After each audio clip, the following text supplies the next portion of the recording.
आदिल साहब, अब ये जो मामला ज़ेरे गौर है बजट के हवाले से, आपको लग रहा है कि ये मामला बस एक दो दिन में क्लियर हो जाएगा? क्योंकि आज यकीन दहानी करा दी गई है वज़ारत ख़ज़ाना की जानिब से, चीफ इलेक्शन कमिश्नर से मुलाकात भी हुई है। देखिए, इलेक्शन कमीशन तो काफ़ी अरसे से इस मामले पर मामला उसने टेकअप किया हुआ था और हैरत अंगेज़ तौर पर जो है वज़ारत ख़ज़ाना ने जो है फ़ंड्स रोके हुए थे। हालांकि ईसीसी में जो है इसकी अप्रूवल हो चुकी थी और तो वज़ारत ख़ज़ाना को अब तक जो है फ़ंड रिलीज़ कर देने चाहिए थे। और अब चूँकि मामला टेकअप हुआ है और ये बड़ा सीरियस नोयत का मामला है, 17 अरब रुपया फौरी तौर पे इलेक्शन कमीशन को चाहिए या इलेक्शन के मामलात को आगे चलाने के लिए, क्योंकि आगे जो है वो बैलेट पेपर की छपाई है और दीगर जो मामलात हैं वो उसने पाया तकमील तक बर वक्त होना है, तो उसके लिए फ़ंड फौरी ज़रूरत पे चाहिए। अब कमिटमेंट तो की है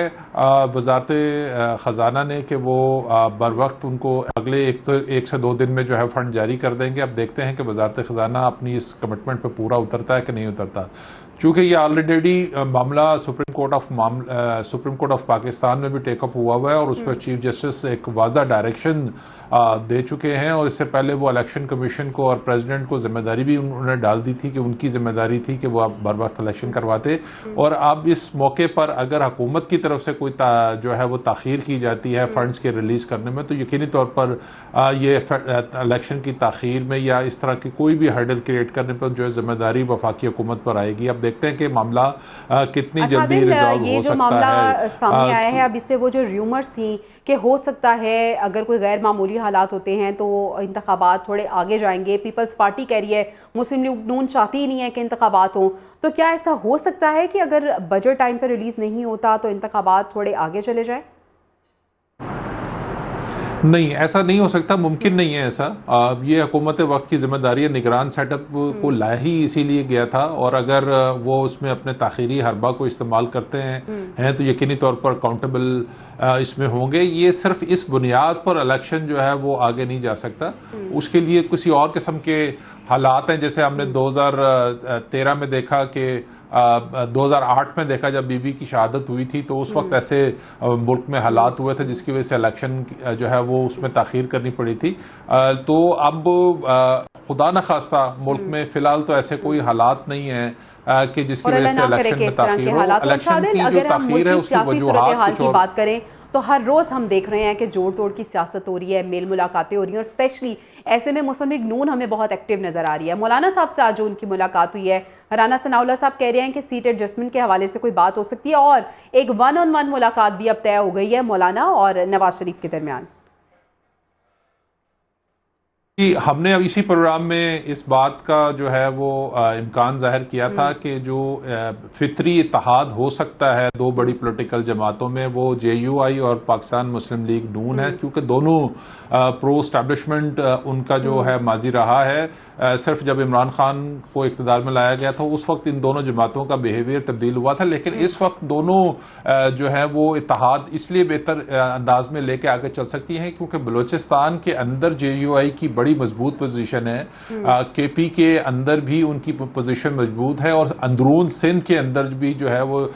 JUI वो आज खुद तो बहुत कोई बड़ा मार्का नहीं मार सकती, लेकिन वो इत्तेहाद कर ले अगर मुस्लिम लीग नून और दिगर जो वहाँ पे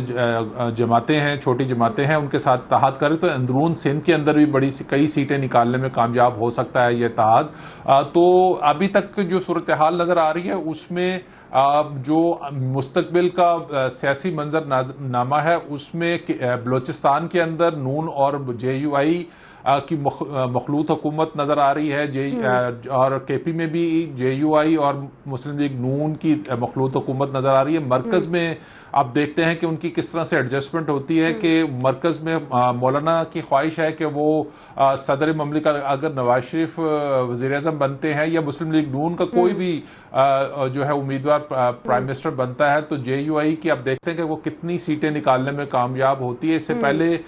मुत्तहदा मजलिस अमल के प्लेटफॉर्म प्लेटफॉर्म से जो है वो JUI इलेक्शन लड़ती रही है एक इत्तेहाद बनाकर दीनी जमातों का, तो अब वो मुस्लिम लीग नून के साथ करेगी तो उसमें उसको कितना फायदा होता है, मरकज में कितनी वो सीटें लेने में कामयाब होती है, और जो उनकी नजरें हैं ऐवान सदर की तरफ, तो क्या वो अपने इस मकसद में कामयाब हो सकते हैं? देखना तो ये होगा कि अपने मकसद में कामयाब होते हैं या नहीं, क्योंकि जब भी अलायंस बनता है तो दोनों पार्टीज अपने अपने फायदे देख रही होती हैं। आदिल, एक और अलायंस जो कि MQM और नून लीग के दरमियान बना है, पीपल्स पार्टी ये कह रही है कि नून लीग मुत्तहिदा को इस्तेमाल कर रही है और मुत्तहिदा हमेशा इस्तेमाल होती आई है और इस बार भी मुत्तहिदा इस्तेमाल हो रही है। जो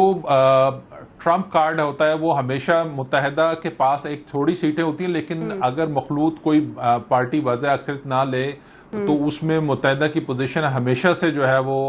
जो है एक अच्छी पोजीशन में होती है, ब्लैकमेलिंग पोजीशन में होती है, वो हुकूमत का हिस्सा रहती है। कोशिश यही करती है कि वो हर पीपल्स पार्टी जब इक़्तिदार में आई थी तब उनका हिस्सा थी, नून लीग के साथ वो हुकूमत का हिस्सा रहे। इस वक्त उनका जो प्रॉब्लम है वो कराची है, और कराची पिछली दफ़ा जो है तहरीक इंसाफ के पास चला गया था, तो उसमें दो बड़े फैक्टर्स हैं। एक तो जमात इस्लामी का बहुत बड़ा वोट बैंक है जो पहले बिखरा हुआ था, लेकिन इस दफ़ा जो वहाँ पर बलदियाती इलेक्शन हुआ तो उसमें एक बड़ी हाफिज नईम रहमान की वजह से एक बड़ा